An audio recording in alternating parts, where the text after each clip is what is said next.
What are the expectations for number 93? It's going to take some getting used to the New Jersey and being a member of VGK. It is Marner Monday, and it's right here coming up next on Lockdown Golden Knights.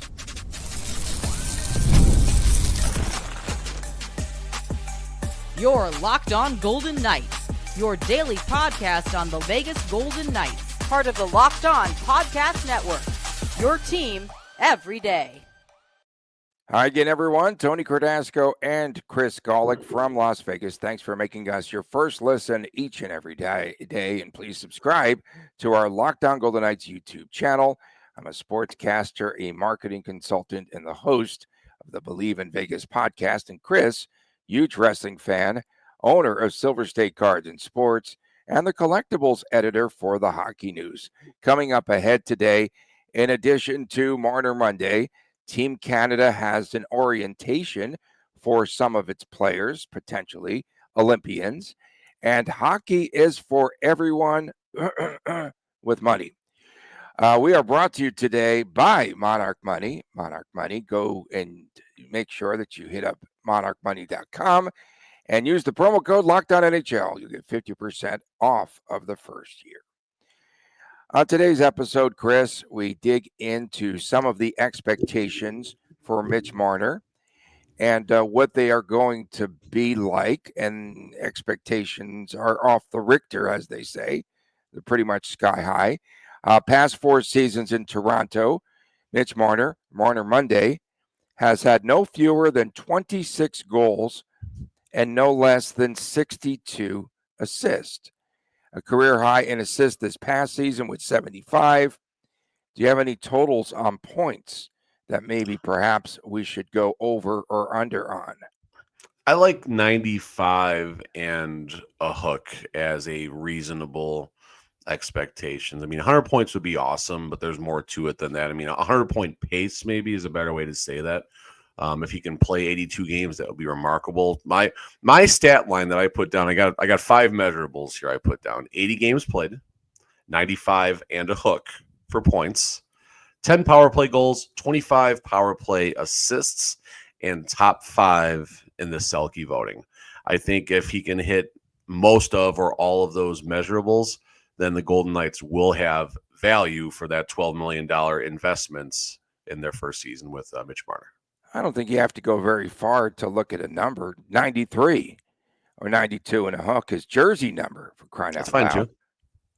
Okay, 92 and a hook is my number. Any chance that he scores fewer than, well, he's averaged, 88 points the last 4 seasons. Any chance that things don't go as well as expected here?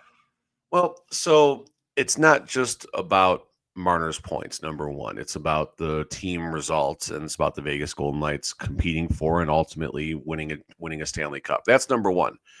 If Marner plays 82 games and gets 68 points in that process and the Golden Knights win the Stanley Cup, Marner did his job, as did Jack Eichel and the other players on the Vegas Golden Knights. So, yes, we're going to look at his individual metrics and everything, but if his points total suffers because of a different system, a more defensive system maybe than what the Toronto Maple Leafs are used to, that's okay.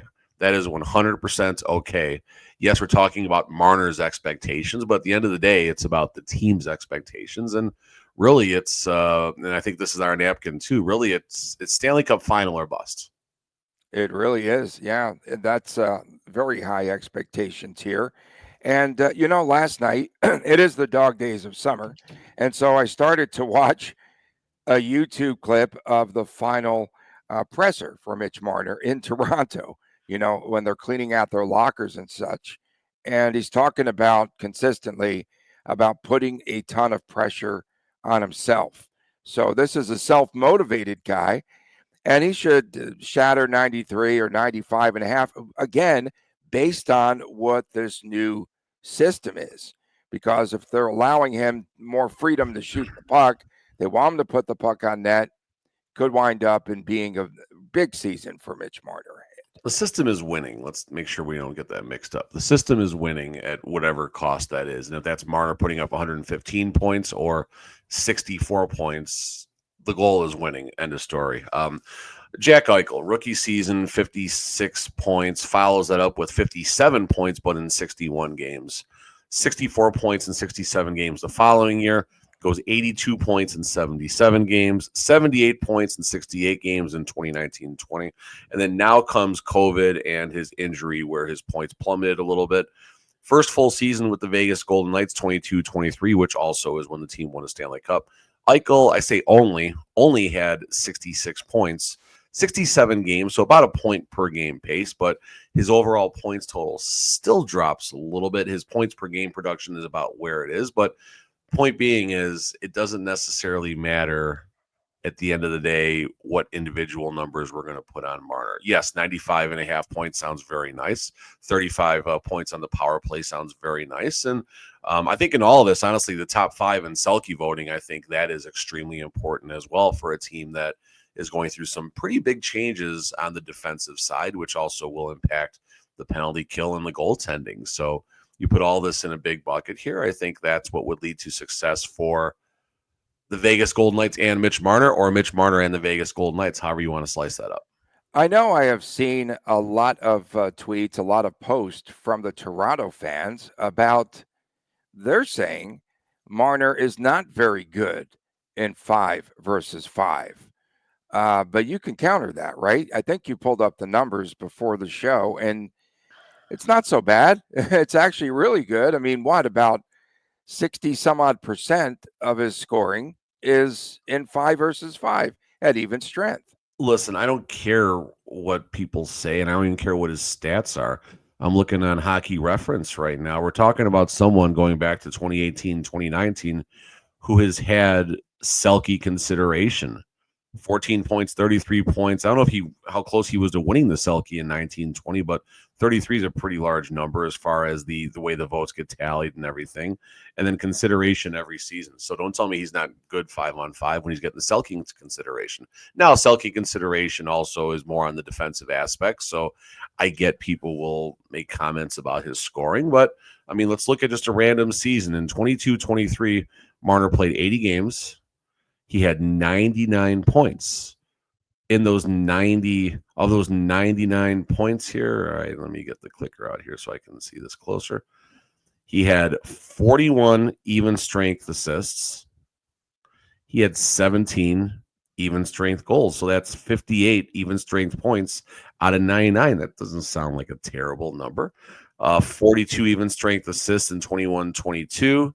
And as far as even strength goals, 26, 68 of his 97 points. So I don't know how that ranks overall as far as players in 5v5 go, but those numbers don't exactly bother me a whole lot. No, to say the least. And still the media, still harping. And the latest story, I guess, to come out of Toronto and out of Canada, the feeling that that the front office, that they made multiple mistakes in trying to re-sign Marner, not acting sooner. They had a poll on one of the Canadian TV stations and said that they should have forced Marner out sooner, perhaps. That's another one of the mistakes. And we know, again, things went sideways when they tried to acquire Mikko Rantanen. And listen, the Leafs certainly screwed this up, and I don't. What I wonder is at what point Tree Living, at what point he realized that, oops, we probably waited too long on this one, because while the return was really the issue, or do you think all along that Marner was settled on Vegas? And that's my point here. I mean, you need to know your talent. You need to know your players at that point. You need to know your situation. When you're making that type of a financial investment in your player, you need to, find a way to take a temperature of that player and find out what's really going to happen. And, what's worse, trading him too early and having the fans up in arms, or trading him too late and getting Nicholas Waugh in return? And at some point, I'm sure the pros and cons were weighed of waiting. And the Leafs are fortunate to get Nicholas Waugh in return, because they wait a little bit longer. They don't get Nicholas Waugh, and they get nothing. Not that Nicholas Waugh is the difference maker of this deal. But point being is, if this trade happens in 2024, at the, whether it's in the off season or leading up to the trade deadline, you get a hefty bag. You get a return. Possibly Rantanen's involved in that. Possibly Shea Theodore's involved. He did not want to go to Carolina, did not want to play for any of the Canadian teams either. Coming up next, Team Canada's orientation roster. It's getting spicy around here. Next on Locked On Golden Knights. Have you ever checked your bank account and wondered where in the world did all my money go? It is something that happens every single stinking day here in Vegas between dining out, Cardasco special, the online shopping, and entertainment. It's so easy to lose track. That's where Monarch Money comes in. It is your personal CFO, giving you full visibility and control over all of your finances. It isn't just a budgeting app, it's a complete financial command center. And you can track all of your accounts, investments, and spending all in one place.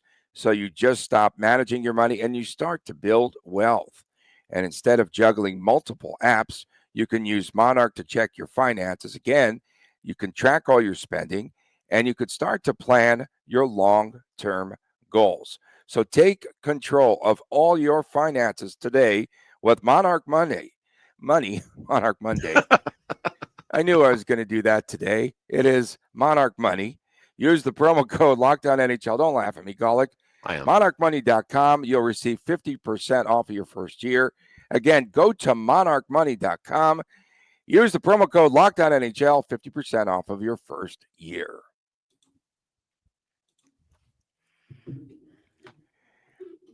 Terrific. Welcome back on Locked On Golden Knights. Tony Cardasco and Chris Golick on this Mitch Marner Monday. Got that out. We appreciate you making us your first Sponsored listen every day. Monarch Money. Exactly.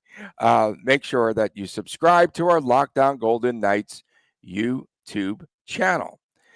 So over the weekend, 4 VGK players were invited to Team Canada's orientation meeting, and that's scheduled for sometime this month at an unknown location. And newly acquired. As dumb as that sounds. Isn't that crazy? I had to make it dramatic, though. Newly acquired Mitch Marner, VGK captain Mark Stone, defenseman Shea Theodore, and goaltender Adin Hill have received invitations. Now, I did dig in again a little bit more last night. So 42 total players are invited to this orientation camp. How many will be on the actual final roster? So they need to cut down to 25 players. You have 22 skaters, Chris, and 3 goaltenders. So that's pretty interesting. So they're going to have to make some roster cuts. It's going to become very competitive, not only for Team Canada, Team USA, when we see what their roster is all about too. I think the important thing to recognize is before you can do roster cuts, there has to be a roster number one. This is the likely players who are in the mix for spots for the 2026 Olympic team.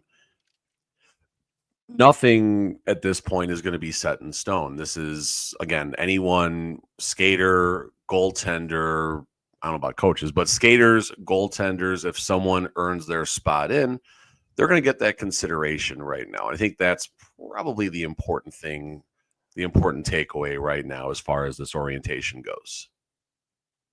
That's it. Okay. You kind of dropped off there for a second. So there are 3 goaltenders. Jordan Binnington. I was waiting for this part.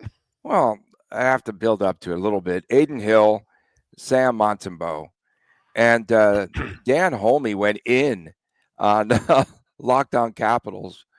He went in citing, again, Logan Thompson. This is the big controversy, if you will. A lot of chatter all over social media. The fact that Logan Thompson, former Golden Knight, who wanted a trade and that feels as though there's a lot of pettiness going on, just my opinion. So our good guy, Dan Holme, said, again, you have Thompson, 31, 6-6, 910 save percentage, regular season, Chris, 917 playoff percentage there. And then 4th in the Vezina voting. And okay, Bennington came up big. Bennington's going to probably be number one going into everything here, tryouts or whatever they're going to do, in season tryouts during regular season games. And then the other two, I still say it's up for grabs. And those positions, again, those other like players on the team will not be determined or decided until they're announced in December. So a lot of hockey ahead. If I say if, very big if they decide and leave all the politics behind. Well, yes, I mean, listen, there's politics in everything, whether it's the NHL or our third segment locally in hockey here and youth hockey in Dallas and everything. So there's politics in every step of the road here right now. What I can say is that you have the three goalies who were invited to this orientation: Bennington, Hill, and Montebo. Those are your three goalies last year. It made sense to simply invite those three goalies back. But what I can confidently tell you is there is still an open tryout happening for the position. While no one is set in stone, bad pun. While no one is set in stone, Bennington, you're gonna use a pretty good pencil to write his name in there. Aiden Hill, as long as he makes his layups, you're probably gonna pencil him in as well too.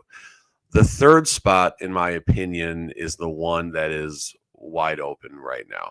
And as far as Team Canada is concerned, yeah, it made sense to bring back to this orientation your three goalies who represented the team last year. But there's about 7 or 8 goalies who are in consideration. Your bubble is Logan Thompson and Sam Montebo. That's your cut line. You also have Cam Talbot in the mix. You also have Darcy Kemper, Mackenzie Blackwood.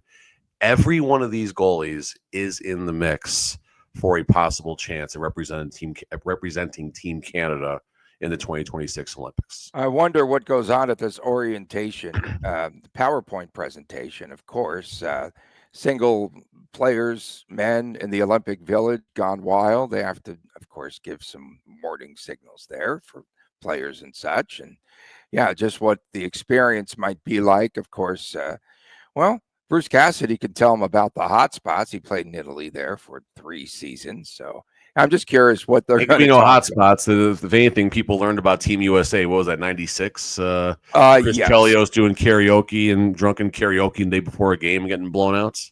Yeah. Was that the year that they trashed the rooms and everything else? Probably. I don't know. Who knows? Also left off of the list, though this is pretty funny. I don't know if you saw it or not on social media. They make the announcement, Team Canada. Nazem Kadri left off of Team Canada, and he just puts a question mark there underneath their post for Team Canada. So not so happy. I think he should be on that list. But again, wow, there's going to be really heavy competition here for spots on the Olympic team. There's going to be heavy competition, and this is not an Olympic roster we're looking at. These are, okay, if the Olympics were to start today, these are the players who are going to get the top consideration, which is largely made up of last year's roster, mainly the goaltending position. But it is still an open tryouts for every single player in the NHL to have who qualifies, of course, to represent Team Canada, mainly at the goaltender position. I can 100% tell you that this roster is far from done, not set in stone. There's 7, 8, 9 goalies who have, I won't say an equal chance, but who do have a chance to make this roster. The Canadians also named, as we saw a month or so ago, their first 6. So Marner, Crosby, Nathan McKinnon, Cale Makar, Connor McDavid, Braden Point, Sam Reinhart. Right. It's so crazy listening to those names you got to play against to win an Olympic medal. But there's no nuts. Fighting. Players are fighting. Is it an assumption that they all make the final roster? You would think so, because when you look at this, those players, yes.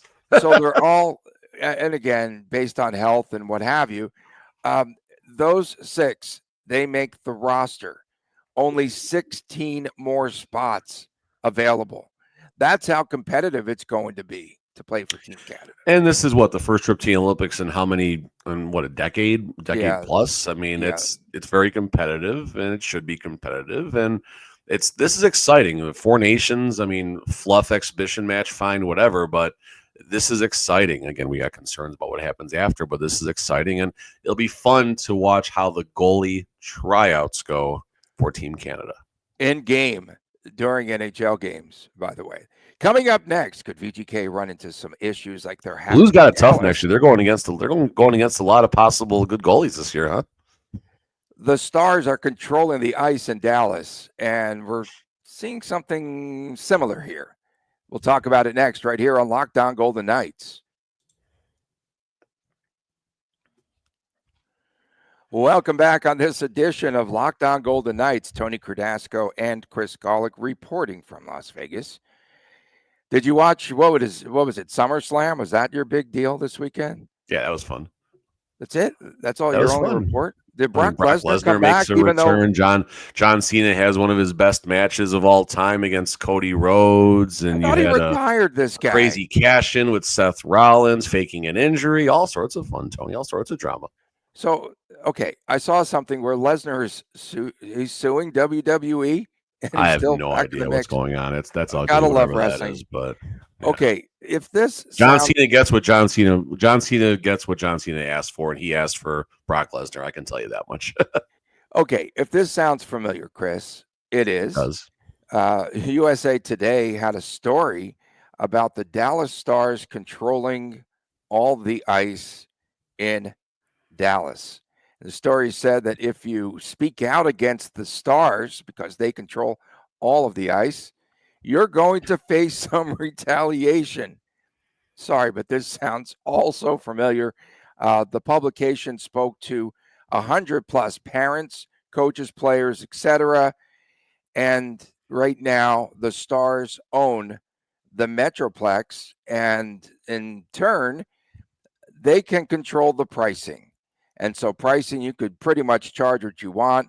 It's similar here. And I'm not taking any shots or digs, but we have the same sort of condition here occurring in Las Vegas and the greater Las Vegas area, where the Golden Knights, they're controlling the ice, right?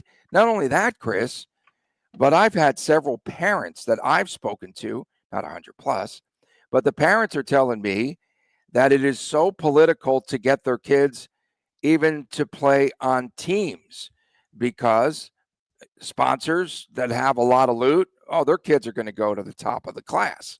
They're going to play. And it becomes more and more political. Yes, we've talked about it. We've addressed it before. We do need more sheets of ice here in Vegas. And right now, the most control is going to VGK, and they want to build some more sheets of ice, which is great. But at what expense to, again, the people that want their kids to play hockey? Number one, the more sheets of ice should have happened already. I think whether it's VGK dragging their feet or whether it's outside investors being blocked, whatever it is, there needs to be more ice in this city. Right now, there are 2 sheets of ice that are not, and we're talking not like T-Mobile and stuff, we're talking just regular facilities. There's 2 sheets of ice, Las Vegas Ice Center, which is not controlled by the Golden Knights. However, they do collaborate when it comes to big tournaments and events coming, LVIC and the Golden Knights do. You have 2 sheets of ice here in Henderson. You have two sheets of ice up in Summerlin. And then you have 1 sheet of ice at the former Pepsi Fiesta. Now they call it Hilo Park. Golden Knights control 5 of those sheets of ice. LVIC controls 2 sheets of the ice. Now, to be completely fair, there are leagues starting up here in the fall. The Golden Knights are offering for, in my son's age, it's $1,100 for 47 sessions on the ice. It's 27 practices, 20 games, comes out to $23 and change per session. Las Vegas Ice Center is offering their youth league for $750, but it's only 25 sessions of ice. You actually pay more money per session with the Las Vegas Ice Center, so we can just paint a fair picture here as I kind of get into things. But at the end of the day, yes, the Golden Knights, it is concerning that they own whatever 7 divided by 5 is, whatever that math works out to be, about 84% of the ice or whatever. It's a concern because the Golden Knights don't have competition. As a parent and as a coach in this organization, there's been communication issues about rosters and other things throughout the year. And to the Golden Knights' credit, it's gotten a little bit better. I will very comfortably say it's a little bit better. But as far as someone paying between $900 and $1,100, per fall session and over $500 for summer session, I don't think it's anywhere near where it needs to be from a reasonable perspective. Okay. What comes first, hypothetically? The next sheet of ice Or the A's? or the completion of the A Stadium? It always comes back to the A Stadium. Sorry, man. I've heard nothing about new sheets of ice. I heard there was supposed to be some type of groundbreaking in Henderson near where the Raiders practice, like 3 years ago. Right. And obviously that has not happened yet. Why hasn't it happened? Because Foley said, hey, I'm not paying for it myself, Mr. Billionaire.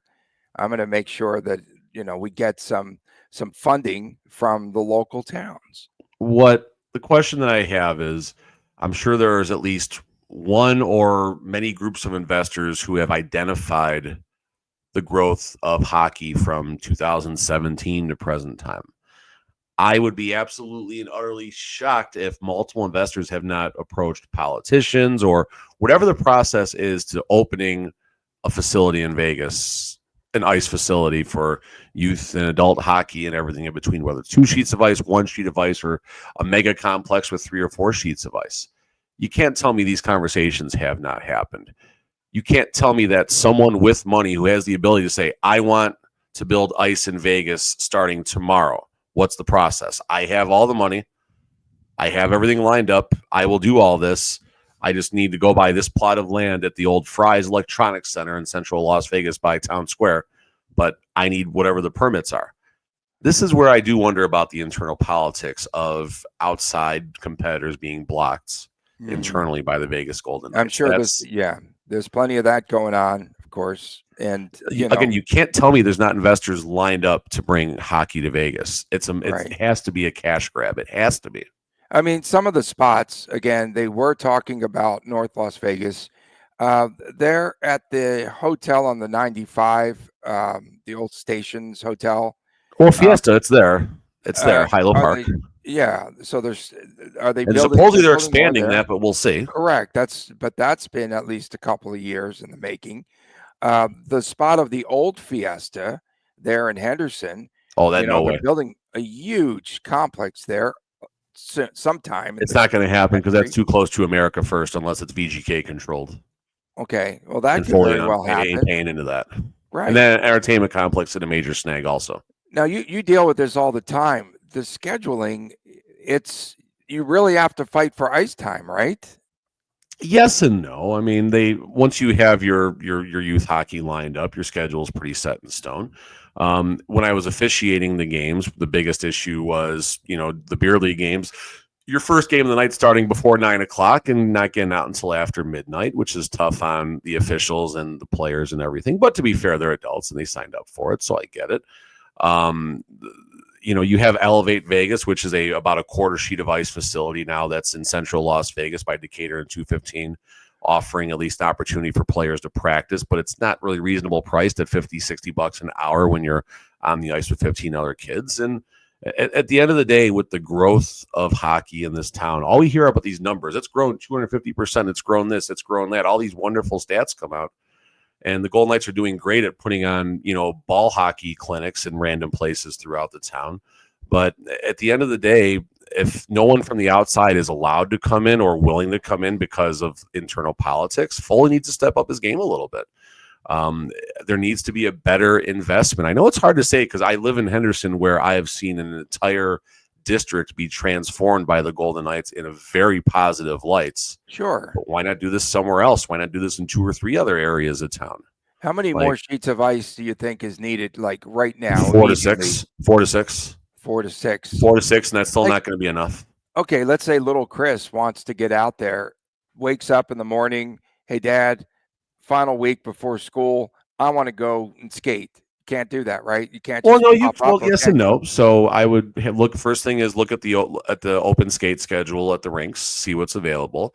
Second thing, I look at the stick and puck times, which is basically where you can just go out there and practice on your own with about 20 other people. Or the third thing I would do is go look at the Elevate website, which does offer all sorts of times available. But again, it's pricey, and it's again. I can go on for another hour about this topic here, but at the end of the day, the Golden Knights do good. Like when you're 9 or under, you get all your equipment provided and everything. They get you on your feet. Where it lacks is once you're on your feet, trying to get ice time and reasonably priced leagues and stuff. We appreciate everyone tuning in, especially our everydayers tuning in around the world. We'll be back Talk about again this every day. tomorrow. From my man Chris Golick, Tony Cardasco from Las Vegas. We'll see you tomorrow right here on Locked On Golden Knights, and please take care.